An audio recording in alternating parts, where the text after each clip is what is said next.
Social மீடியாவில் நான் பரப்பினதாக ஐயட்டி விஹாரை இடித்து உடைப்பதற்காக எல்லாரையும் அழைத்து வெளியிடப்பட்டதாக சொல்லப்படுகின்ற அந்த போஸ்டர் தொடர்பாக ஒரு வழக்கு தாக்கல் செய்யப்பட்டு என்னை குற்றவாளியாக அறிமுகப்படுத்தப்பட்டது. கஜேந்திரகுமார் பொன்னம்பலம் அவர்களுக்கு எதிராக சமூக வலைதளங்களின் ஊடாக பொய்யான செய்தியொன்றை பரப்பி மக்களை அணிதிரட்டி இந்த திசை விஹாரை உடைக்கின்றது தொடர்பான ஒரு விளம்பரம் மேற்கொள்ளப்பட்டமை சம்பந்தமான ஒரு வழக்கு இன்றைய தினம் மல்லாக நீதவான் நீதிமன்றத்திலே எடுத்துக் கொள்ளப்பட்டது. இந்த வழக்கின் வழக்குத்துடனான பலாலி போலீஸ் நிலையத்தினுடைய பொறுப்பு அதிகாரி வழக்குடன் தொடர்பற்ற பல்வேறுபட்ட விடயங்களையும் குறிப்பிட்டு அது தொடர்பாக விசாரணைகள் மேற்கொள்ளப்பட வேண்டும் என்றும்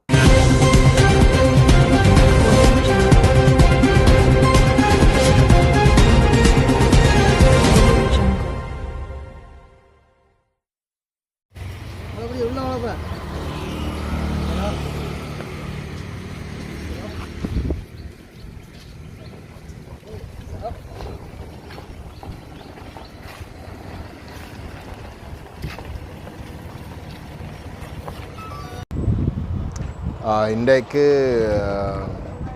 சோஷியல் மீடியாவில் நான் பரப்பினதாக தையட்டி விஹாரை இடித்து உடைப்பதற்காக 8ஆம் தேதி பிப்ரவரி மாதம் எல்லாரையும் அழைத்து வெளியிடப்பட்டதாக சொல்லப்படுகின்ற அந்த போஸ்டர் தொடர்பாக ஒரு வழக்கு தாக்கல் செய்யப்பட்டு என்னை குற்றவாளியாக அறிமுகப்படுத்தப்பட்டது. அந்த வழக்கு இன்றைக்கு மெல்லாக நீதவான் நீதிமன்றத்தால் ஆராயப்பட்டது. ஆராய்ந்த இடத்துல பலாலி ஓஐசி இந்த வழக்கு தாக்கல் செய்யப்பட்ட விடயத்துக்கு எந்த விதமான தொடர்பும் இல்லாத கடந்த பௌர்ணமி அன்று நடைபெற்ற போராட்டம் தடை விதிக்கப்பட்ட ஒரு போராட்டமாக இருந்தும் அதுவும் என்னுடைய பேர் அதில் குறிப்பிடப்பட்டிருந்தும் அந்த தடையை மீறி போராட்டங்கள் நடைபெற்றதாகவும் அந்த போராட்டத்தில் கோஷங்கள் ஒரு இனவாத கோணத்திலேயும் இனங்களுக்கிடையிலே பிரச்சனைகளை உருவாக்கக்கூடிய வகையில் எழுப்பப்பட்டதாகவும் போலீஸாருக்கு எதிராகவும் எழுப்பப்பட்டதாகவும் அந்த வகையிலே அமைதி நிலைமையை குழப்புற வகையிலே நாங்கள் நடந்து கொண்டதாகவும் நானும் அந்த போராட்டத்தில் கலந்து கொண்ட பொதுமக்களும் நடந்து கொண்டதாகவும் அந்த வகையிலே தான் தொடர்ந்தும் இந்த விடயம் சம்பந்தமாக மேலதிகமான விசாரணையை நடத்தி என்னை குற்றவாளியாக ஐசிசிபிஆருக்கு கீழே கூட இப்படிப்பட்ட செயல்பாடுகள் மீறின ஒரு நிலையில் குற்றவாளியாக்கி தான் இந்த விஷயத்தை தொடரப்போவதாக சொல்லியிருந்தார். அது மட்டும் இல்லாமல் இந்த சோஷியல் மீடியாவில் நான் வெளியிட்டதாக குற்றச்சாட்டப்படுகின்ற அந்த தையட்டி விஹாரை உடைக்கிறதுக்குரிய அந்த பதிவு உண்மையிலே யாரால் வெளியிடப்பட்டதென்ற விஷயங்களை ஆராய்வதற்கும்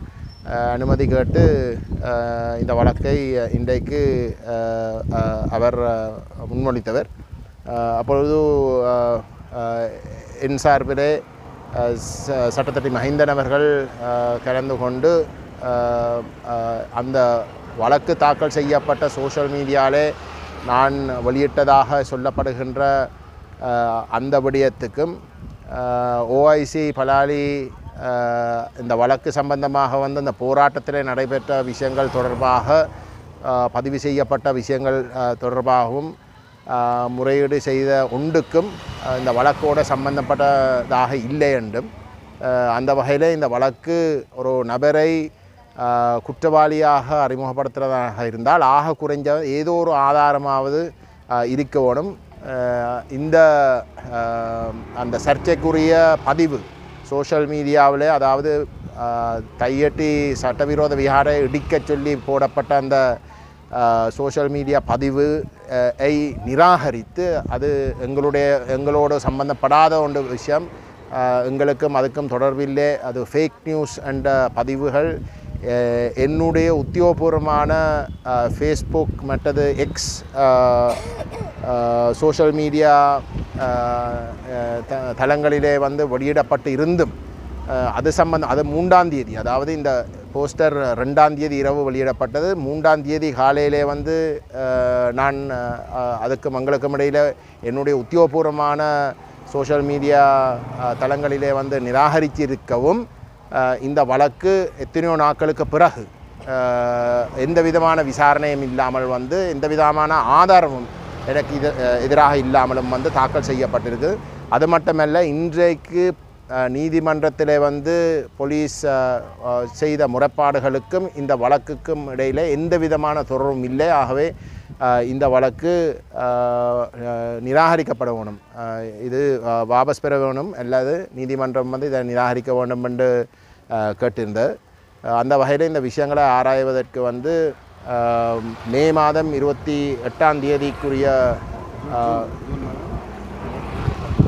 6ஆம் மாதம் 26ஆம் தேதி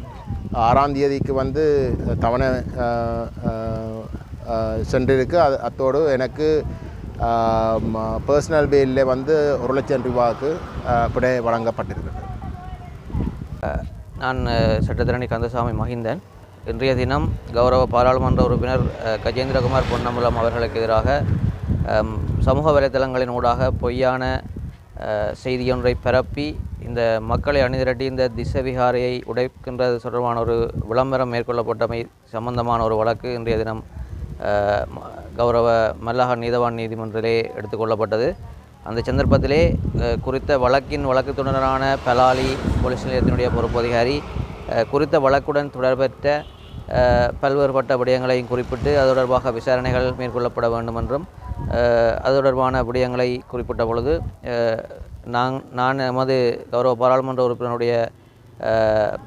சட்டத்திறனியாக குறித்த விடயங்களை கௌரவ மன்றத்துக்கு சுட்டிக்காட்டி இந்த வழக்கு முகத்தூர் அளவத்திலேயே தள்ளுபடி செய்யப்பட வேண்டும் என மேற்கொள்ளப்பட்ட விண்ணப்பத்தினையும் பரிசீலித்த கௌரவ நீதிபதி அவர்கள் குறித்த விசாரணைகள் தொடர்ந்து மேற்கொள்ளப்படுகின்ற காரணத்தினால் கௌரவ பாராளுமன்ற உறுப்பினர்களை 1 லட்சம் ரூபாய் பெறுமதியான சொந்த பிணையில் விடுவித்ததுடன் எதிர்வரும் 6ஆம் மாதம் 26ஆம் தேதிக்கு இந்த வழக்கினை தவணை இடப்பட்டுள்ளது.